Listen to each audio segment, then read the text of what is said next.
قرآن مجید کی ایک آیت ہے جس کا غلط مفہوم لیا جاتا ہے، لا اکراہ فی الدین۔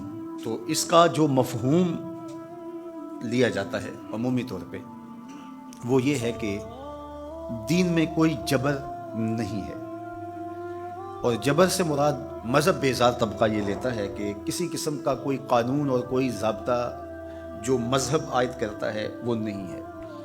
تو یہ مولویوں کی پیدا کردہ سختی ہے اور انہوں نے دین کو مشکل بنا دیا ہے، اور حدود و تعزیرات، قوانین، ضوابط، چور کا ہاتھ کاٹو، زانی کو سنگسار کرو، کوڑے مارو حد قذف میں، اور مختلف اوقات کے اندر مختلف عبادتوں کا لزوم۔ تو یہ کیا ہے جب قرآن کہتا ہے لا اکراہ فی الدین، دین میں کوئی سختی نہیں ہے، کوئی جبر نہیں ہے، جو مرضی کرو؟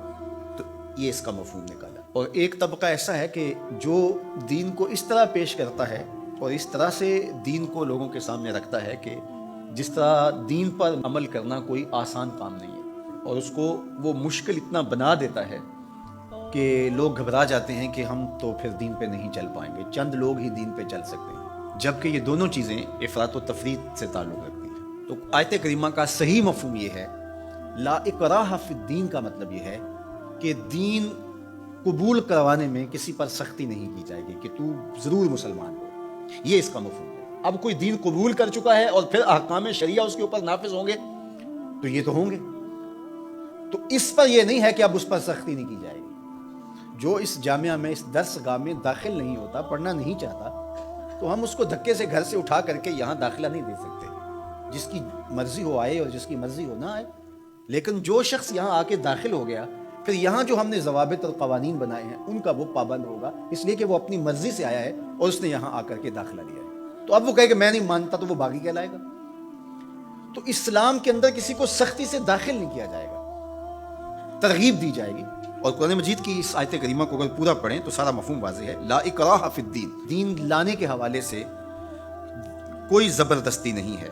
قد تبین الرشد من الغی، ہدایت کا راستہ گمراہی سے ممتاز ہو کے واضح ہو چکا ہے۔ اب جس کا جی چاہے وہ ایمان لائے اور جس کا جی چاہے وہ کفر کرے، یہ اس کی مرضی ہے۔ اگر اللہ چاہتا تو کسی کے دل میں کفر پیدا ہی نہ ہوتا، سب مسلمان ہوتے، لیکن اللہ تعالیٰ جل شانہ کی حکمت یہ نہیں ہے۔ انا ہدیناہ السبیل اما شاکرا و اما کفورا، ہم نے حق کے راستے واضح کر دیے۔ اب جس کی مرضی ہو وہ کفر کے راستے پہ چلے، جس کی مرضی ہو وہ اسلام کے راستے پہ چلے، اس کی اس مرضی کی وجہ سے ہی تو جزا و سزا ہے۔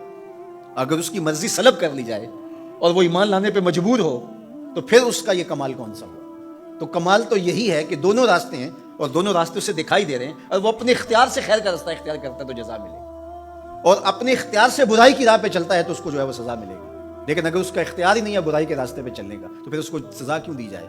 تو یہ بات ذہن میں رکھیے گا، یہ اختیار پر جزا اور سزا ہے۔ تو آیت کریمہ کا مفہوم یہ بتاتا ہے کہ جو چاہے وہ حق پہ آئے، اس پہ مجبور نہیں کیا جائے گا۔ باقی احکام شریعہ پر عمل پیرا ہونا تو یہ ایک امر آخر ہے۔ تو یہ سراسر نفسانی خواہش ہے کہ اسلام ہمارے اوپر کوئی پابندی نہ لگائے، جس طرح ہم چاہیں اس طرح ہی چلیں اور ہماری زبان پہ کلمہ بھی جاری رہے۔ میں بھی ہوٹل میں پیو، چندہ بھی مسجد میں دو، شیطان بھی خوش رہے، خدا بھی ناراض نہ ہو، یہ کیسے ہو سکتا ہے؟ تو لا اکراہ فی الدین کا جو مفہوم لوگوں نے تراش لیا کہ اسلام کا کوئی ضابطہ قانون ہم قبول نہیں کریں گے، ہم خواہش اور مرضی کی زندگی بسر کریں گے، یہ سراسر دین کی منشا کے برعکس چیز ہے۔